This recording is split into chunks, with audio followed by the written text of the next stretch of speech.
Despite having grown up in a Christian home, there are some stories in the Bible that I learnt when I was already very advanced in age.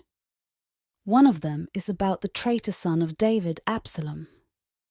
Believe it or not, I did not know about David's other sons. I knew of one son, King Solomon, his great wisdom, many wives and concubines. Just in case you were like me, let's do a brief one on Absalom. It is so interesting.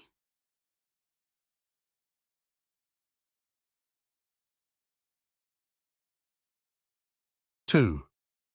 Samuel 14:25-26 says that Absalom was a very handsome man, that from the sole of his feet to the crown of his head there was no blemish.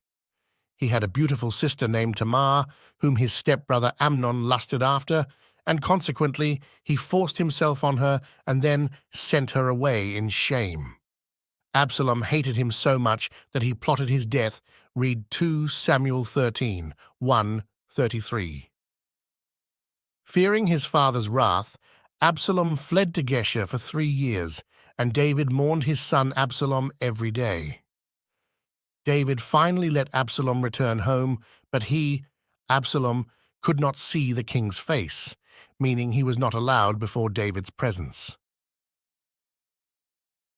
After 2 years, Absalom wanted to see the king, so he sent for Joab, one of the king's men, and the one who plotted a reconciliation between the king and son. Read 2 Samuel 14:1-23. But Joab would not come to him. He sent for him a second time, but when he still would not come, Absalom said, "I see Joab's field is near mine, and he had barley there. Go and set it on fire." His servant set his field on fire, and Joab came to Absalom's house and asked, "Why have your servants set my field on fire?" Absalom demanded to see the king's face, and his father did forgive him. In chapter 15, Absalom made himself popular by standing by way of the gate, telling all that he would make the best judge and bring justice to the people. And Absalom stole the hearts of the men of Israel. Absalom used trickery by sending out spies throughout all the tribes of Israel, saying, "As soon as you hear the trumpet, then you shall say, 'Absalom reigns in Hebron.'"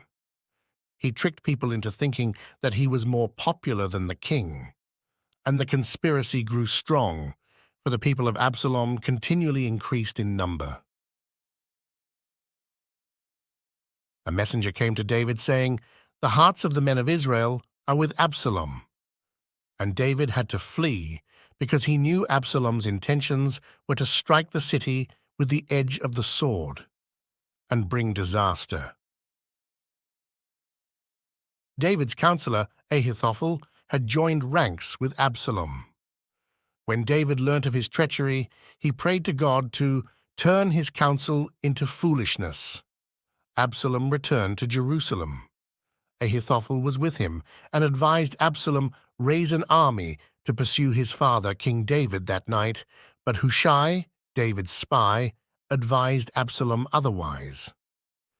The men of Israel said Hushai's advice was better than Ahithophel's, for the Lord had purposed to defeat the good advice of Ahithophel, to the intent that the Lord might bring disaster on Absalom.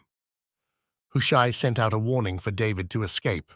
When Ahithophel saw that his advice was not followed, he hanged himself. Absalom pursued his father, and the battle was in the woods of Ephraim.